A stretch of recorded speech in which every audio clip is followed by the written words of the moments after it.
Okay, so we are on chapter 19. Let's get started. When the weather turns cold, the war breaks out. On a Monday in mid-November, as I enter the cafeteria, Angie rushes up to me with her eyes narrowed. "They're at our table," she says. I know who she is talking about without having to ask. "What?" I say. I follow her through the crowd to an unfamiliar table. Jamie, Alex, Brooke, Noah, and Sasha are already crowded around the small square. "I cannot believe this," I say as I sit down. I glance over to where Alex, Jack, Josh, and Victoria are sitting with ample room about them. Alexis waves to someone in the crowd. I follow her gaze to Sylvie and Finney, weaving their way toward them. Finney and Sylvie pull up chairs at the round table. "That is not cool," Noah says. Jamie shakes his head. "No," he says, "it is not." The table they took was inarguably ours. No one changes tables halfway through the school year. This is an act of hostility, but it must be ignored on the surface. To actually confront them or admit we're angry would give them the chance to roll their eyes and say, "What, you're upset about a table?" "Well, they're not sitting there tomorrow," Alex says. "I will run from chemistry," Noah says. "I'll beat you," Jamie says. We are livid for the rest of lunch. I'm not the only one who glances over their shoulders to watch our table being defiled. They laugh and toss things at each other and act as if they have sat there every day, as if they will every day. The boys make good on their promise, and Tuesday the table is ours again. We foolishly think this will be the end of it. We have staked our claim again. Surely they will back down now and see, now that they see we are not going to give it to them. On Wednesday, we are back at the tiny square table, our knees knocking against each other. I actually run on Thursday, but Alex is already there, his book bag on the center of the table, leaning against the side, his arms crossed over his chest as he stares out defiantly at the rest of the crowd. "Go, Alex," I say. We high five. I look across the room and see Alexis and Sylvie staring at us from what used to be their normal table. I smile and wave and sit down. When we win the battle again on Friday, I think that it's over. We've surely won the war now.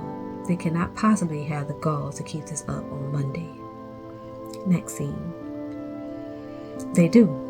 They do have the gall. We reacquired the table on Tuesday, and there is a celebration all through lunch. Part of me says that this is just a table, but if I were certain that there was no hostility, then it would be nothing more than an annoyance to sit at one of the square tables. But it is hostility. We are halfway through the semester. Every other group has claimed their table and stuck to it, just like last year. Sasha and I left them, and we've carved a niche for ourselves with a new group. We are tight-knit. We get good grades. Our boys are handsome and our girls are pretty. For a year now, we have been their foil, and they have been ours. This is about more than a table. On Wednesday, people stare as I run through the halls to get to the cafeteria. My green bag bounces against my leg. I ignore it and the people around me. I'm visualizing the empty table in my mind. My vision is nearly true. The table is empty for a moment. Then Finney steps out of the crowd and lays his bag on the table. My feet came to a stop as I watch him standing there. Across the room, I see Jamie and Noah slow to walk. Sylvie and Alexis are crossing the room too. They have also slowed to a walk. Their smiles triumphant as they look at Finney. Jamie's gaze meets mine. He rolls his eyes and scowls. For the past week, I had not included Finney in my anger. I had somehow thought of him as blindly following his friends without realizing the implications of their actions, the meaning of securing the table. But there he is, claiming the table as if it was always belonged to him. Suddenly, it feels as if someone has placed their hands flat on my back and pushed me forward. I walk in a straight, steady line up to Finney, to our table. I toss my bag on the table next to his and tilt my head up to look at him. "Are you sitting with us today?" I say. He does not answer me immediately, and for a moment I have lost my words as well. It's been a long time since I have looked directly into his face. His blue eyes have flecks of gold in them. It's hard not to stare at the strange combination. I want to reach up and brush his blonde hair away from his forehead so that I can see his eyes better. His face flushes pink, and before I can remember that I shouldn't feel this, I'm thinking he is beautiful. I know it embarrasses him when he blushes, but I can't help but think it is nice. It makes him look so innocent, as if he has never done anything wrong in his whole life. Finney says. He stares back at me. I wonder what he's thinking. It feels like we have been staring at each other for a full minute, but surely it has only been a moment. I take my first breath since speaking, and I'm filled with his familiar smell. Part of me wants to close my eyes and focus on the scent. Another part just wants to keep looking at him.